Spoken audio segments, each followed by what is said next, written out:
Good morning বন্ধুরা। আজ হলো 12 এপ্রিল, রবিবার।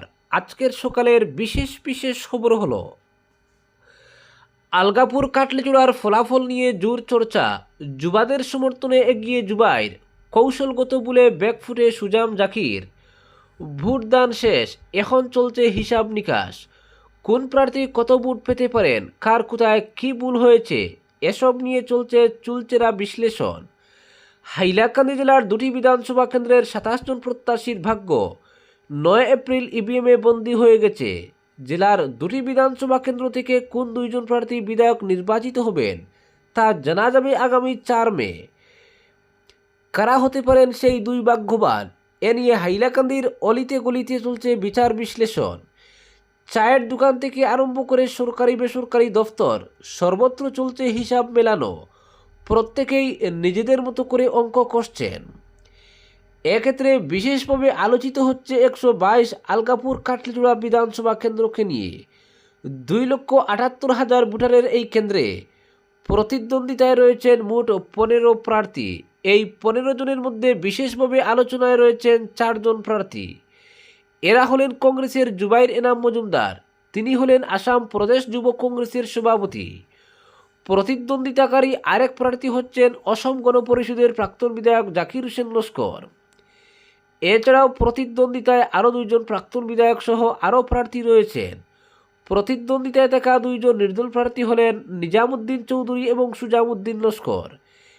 এই বিধানসভা কেন্দ্রের এবারের নির্বাচনের বিশেষ উল্লেখযোগ্য দিক হচ্ছে একই দলের 3 জন প্রাক্তন বিধায়ক এই নির্বাচনে আলগাপুর কাটলিচূড়া কেন্দ্রে পরস্পরের বিরুদ্ধে প্রতিদ্বন্দ্বিতা করছেন। এক সময়ের 3 সতীর্থ বিধায়কের এই কেন্দ্রে পরস্পরের বিরুদ্ধে লড়ার ফলে মাঝখান থেকে কংগ্রেস প্রার্থী জুবাইর এনাম মজুমদার জয় ছিনিয়ে নিতে পারেন বলে জেলা জুড়ে চর্চা চলছে। যার দরুন নির্বাচন পরবর্তীতে আলগাপুর কাটলিচূড়া কেন্দ্রে কংগ্রেস প্রার্থী এগিয়ে রয়েছেন বলে জোর চর্চা চলছে। এই কেন্দ্রের নির্বাচনী প্রচার চলার সময় নির্দল প্রার্থী প্রাক্তন বিধায়ক সুজামুদ্দিন লস্করকে অন্যদের তুলনায় এগিয়ে থাকতে দেখা গিয়েছিল। দুবারের বিধায়ক সুজামুদ্দিন লস্কর এলাকায় বিশেষ পরিচিত। তাছাড়া মুসলিমদের পাশাপাশি বাঙালি হিন্দু চা শ্রমিক এবং উপজাতিদের সঙ্গে তার বিশেষ ঘনিষ্ঠতা রয়েছে। ইতিপূর্বে তার 2বার বিধায়ক নির্বাচিত হওয়ার নেপথ্যে উল্লেখিত সম্প্রদায়ের সমর্থন এবং সহযোগিতার উল্লেখযোগ্য ভূমিকা পালন করেছিল বলে জানা যায়।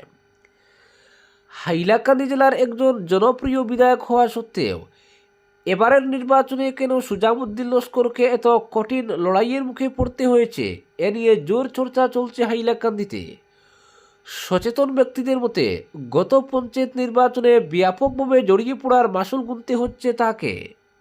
রাজনৈতিকভাবে তিনি এআইইউডিএফ বিধায়ক ছিলেন এবং তার কাটলিচূড়া বিধানসভা কেন্দ্রের সিংহভাগ সংখ্যালঘু মানুষ এআইইউডিএফের কর্মী সমর্থক ছিলেন। পঞ্চায়েত নির্বাচনে এআইইউডিএফ কর্মীদের অনেকেই পঞ্চায়েতের বিভিন্ন পদে প্রতিদ্বন্দ্বিতা করেছিলেন। পঞ্চায়েত নির্বাচনে সুজামুদ্দিন প্রকাশ্যে কিছু প্রার্থীকে সমর্থন করেছিলেন। ফলে পঞ্চায়েত নির্বাচনে তিনি যেসব প্রার্থীর বিরোধিতা করেছিলেন তাদের অনেকেই এবারের বিধানসভা নির্বাচনে কোমর বেঁধে নির্দল প্রার্থী সুজামুদ্দিন লস্করের বিপক্ষে নীরবে প্রচার চালিয়েছেন বলে বিশ্লেষকরা মনে করছেন। গ্রামীণ রাজনীতিতে পঞ্চায়েত রাজনীতির বিশেষ ভূমিকা থাকে। গ্রামীণ রাজনীতিকে পঞ্চায়েত রাজনীতি কার্যত নিয়ন্ত্রণ করে থাকে।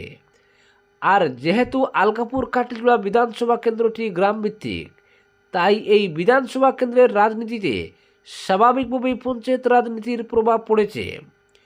ফলে সুজামুদ্দিন লস্করের এক সময়ের সমর্থক এআইইউডিএফ কর্মীরা এবারের নির্বাচনে সুজামুদ্দিন লস্করের সঙ্গে ছিলেন না বলে জানা যায়। এছাড়াও এবারের নির্বাচনে সুজামুদ্দিন লস্কর কিছুটা দুর্বল অবস্থানে চলে যাওয়ার জন্য তার পুরনো সঙ্গীদের সঙ্গে তার দূরত্ব বেড়ে যাওয়াকে মনে করা হচ্ছে। এক সময় যেসব ব্যক্তি সে সময়ের কংগ্রেসের দাপুটে নেতা গৌতম রায়ের বিশাল শক্তির বিরুদ্ধে সুজামুদ্দিন লস্করের হয়ে মাঠে লড়েছিলেন, এমনকি আক্রান্ত পর্যন্ত হয়েছিলেন, বর্তমান তাদের অনেকের সঙ্গেই সুজামুদ্দিনের বিশেষ যোগাযোগ নেই। এক সময়ের ভোট কেচার সুজামুদ্দিন লস্করের সেই সব সমর্থকদের কেউ কেউ এখন তার বিরোধী শিবিরে, আবার অনেকে অভিমানে নীরবে দূরে সরে গেছেন বলে জানা যায়।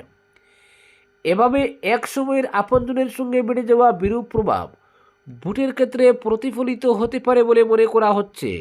এ ধরনের বহু কারণ এবারের বিধানসভা নির্বাচনে সুজামুদ্দিনের সহজ লড়াইকে কঠিন করে দিয়েছে বলে মনে করা হচ্ছে।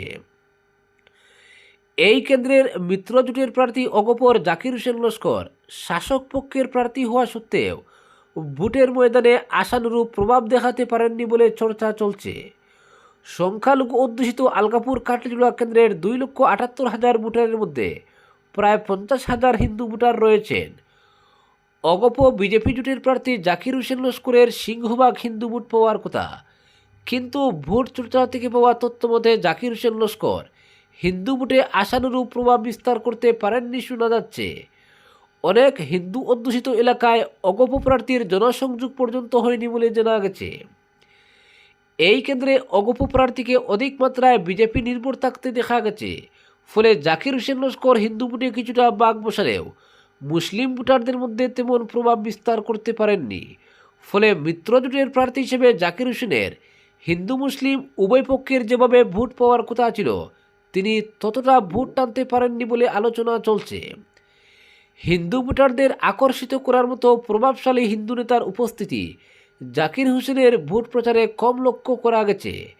জাকির হোসেনের প্রচারে আরও প্রভাবশালী হিন্দু নেতার অংশগ্রহণ জরুরি ছিল বলে সচেতন মহলের অভিমত। এছাড়াও নির্বাচনী প্রচারের সময় অগপ মুসলিম নেতাদের তৎপরতা কম লক্ষ্য করা গেছে বলে মনে করা হচ্ছে। এই নির্বাচন কেন্দ্রের আরেক নির্দল প্রার্থী প্রাক্তন বিধায়ক নিজামুদ্দিন চৌধুরী নির্বাচনে প্রতিদ্বন্দ্বিতা করলেও ভোটের প্রচারে তাকে তেমন তৎপর দেখা যায়নি বলে চর্চা চলছে। এক সময় নিজামুদ্দিন চৌধুরীকে জাদরেল প্রার্থী হিসেবে বিবেচনা করেছিলেন এই কেন্দ্রের মানুষ, কিন্তু ভোট যুদ্ধে তিনি তেমন তৎপর না থাকার জন্য কংগ্রেস প্রার্থী জুবাইর এনাম মজুমদারের সুবিধা হয়েছে বলে মনে করা হচ্ছে।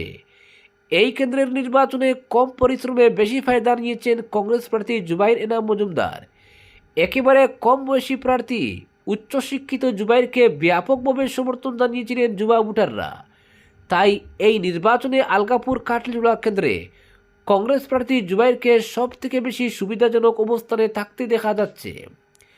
রাজনীতির এই খেলায় প্রদেশ যুব কংগ্রেসের সভাপতি জুবাইর এনাম মজুমদার তার প্রতিদ্বন্দ্বী অগপর জাকির হোসেন লস্কর সহ অন্য দুই নির্দল প্রার্থী এবং প্রাক্তন বিধায়ক নিজামুদ্দিন চৌধুরী ও সুজামুদ্দিন লস্করকে টপকে যাওয়ার প্রবল সম্ভাবনা রয়েছে বলে হাইলাকান্দিতে জোর চর্চা চলছে। অপরদিকে মধ্যপ্রাচ্যে সংঘাতের মধ্যে আকস্মিক যুদ্ধবিরতির প্রভাব পড়ল জ্বালানি বাজারে। আমেরিকা ও ইরানের মধ্যে 2 সপ্তাহের যুদ্ধবিরতির ঘোষণার পরই আন্তর্জাতিক বাজারে অপরিশোধিত তেলের দাম বড় পতন দেখা দিয়েছে। গত এক সপ্তাহে তেলের দাম 13%-এরও বেশি কমেছে, যা গত 6 বছরের মধ্যে সর্বাধিক সাপ্তাহিক পতন বলে মনে করা হচ্ছে। বাজারের পরিসংখ্যান অনুযায়ী আন্তর্জাতিক মানদণ্ডের অপরিশোধিত তেলের দাম নেমে এসেছে ব্যারেল প্রতি প্রায় $95।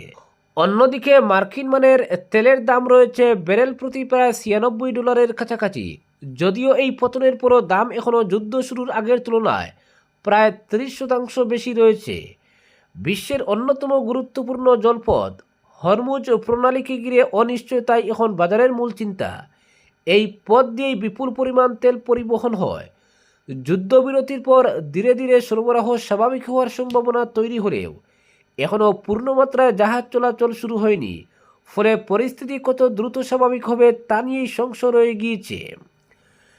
বাজার বিশেষজ্ঞদের একাংশ মনে করছেন এই দরপতন হয়তো সাময়িক, পরিস্থিতি স্থিতিশীল না হলে আবারও তেলের দাম বাড়তে পারে।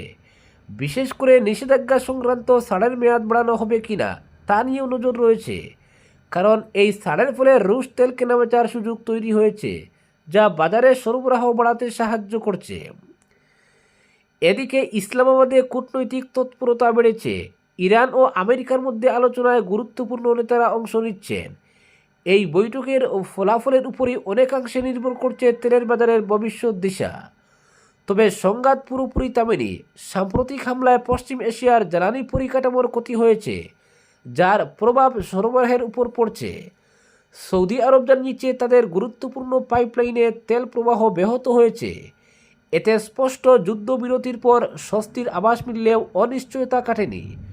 কূটনৈতিক আলোচনা সফল হলে তেলের দাম আরও কমতে পারে, আর উত্তেজনা বাড়লে ফের ঊর্ধ্বমুখী হওয়ার আশঙ্কাও উড়িয়ে দেওয়া যাচ্ছে না। অপরদিকে রাজনৈতিক ব্যস্ততার মধ্যেই সংসদ চত্বরে ধরা পড়ল এক বিরল দৃশ্য। প্রধানমন্ত্রী নরেন্দ্র মোদী হঠাৎ নিজের গাড়ি থামিয়ে বিরোধী দলনেতা রাহুল গান্ধীর সঙ্গে সৌজন্য সাক্ষাৎ করেন।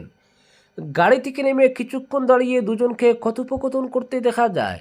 এই মুহূর্ত দ্রুতই চর্চার কেন্দ্রে চলে এসেছে। শনিবার মহাত্মা জ্যোতিবা ফুলের ২০০ জন্মবার্ষিকী উপলক্ষে সংসদে এক অনুষ্ঠানে যোগ দিতে এসেছিলেন প্রধানমন্ত্রী। তিনি ফুলের মূর্তিতে পুষ্পার্ঘ্য অর্পণ করে শ্রদ্ধা জানান এবং তার সমাজ সংস্কারের কাজকে স্মরণ করা হয় বিশেষ আয়োজনে। এই অনুষ্ঠানে উপস্থিত ছিলেন লোকসভার অধ্যক্ষ ওম বিড়লা, কেন্দ্রীয় মন্ত্রী অর্জুন রাম মেঘওয়াল এবং রাজ্যসভার প্রাক্তন উপসভাপতি হরিবংশ সহ বিভিন্ন দলের শীর্ষ নেতারা। দলমত নির্বিশেষে সকলেই সমাজ সংস্কারকের অবদানকে স্মরণ করেন। অনুষ্ঠান শেষে সংসদ চত্বরে বেরোনোর সময় ঘটে এই আকস্মিক সাক্ষাৎ। প্রধানমন্ত্রী নিজের গাড়ি থামিয়ে রাহুল গান্ধীর সঙ্গে কথা বলেন। যদিও তাদের আলোচনার বিষয়বস্তু জানা যায়নি, তবুও এই সৌজন্য বিনিময় রাজনৈতিক মহলে বিশেষ তাৎপর্যপূর্ণ বলেই মনে করা হচ্ছে। অপরদিকে বদরপুরে প্রথমবারের ইতিহাস গড়ল আজমল সুপার 40। প্রথমবারের চেষ্টাতেই যখন সাফল্য ছুঁয়ে যায় আকাশ, তখন তা শুধু ফলাফল নয়, একটি ইতিহাস। বদরপুরের আজমল সুপার 40 ঠিক তেমনই এক নজরই গড়েছে এবারের মাধ্যমিক পরীক্ষায়। শতভাগ পাস, একাধিক ডিস্টিংশন, রাজ্য সেরা নম্বর এবং জেলার সেরাদের তালিকায় উজ্জ্বল উপস্থিতি, সব মিলিয়ে এই সাফল্যের জন্য কঠোর পরিশ্রম, সঠিক দিক নির্দেশনা আর অদম্য ইচ্ছাশক্তির এক অনন্য দৃষ্টান্ত। এবছর প্রথমবার মাধ্যমিক পরীক্ষায় অংশগ্রহণ করেই নজিরবিহীন সাফল্য অর্জন করল বদরপুরের আজমল সুপার 40। জেলার শিক্ষা অঙ্গনে এক নতুন ইতিহাস রচনা করে এই প্রতিষ্ঠান প্রমাণ করে দিল সঠিক দিক নির্দেশনা, অধ্যবসায় এবং নিষ্ঠার সমন্বয় ঘটলে সাফল্য অবধারিত।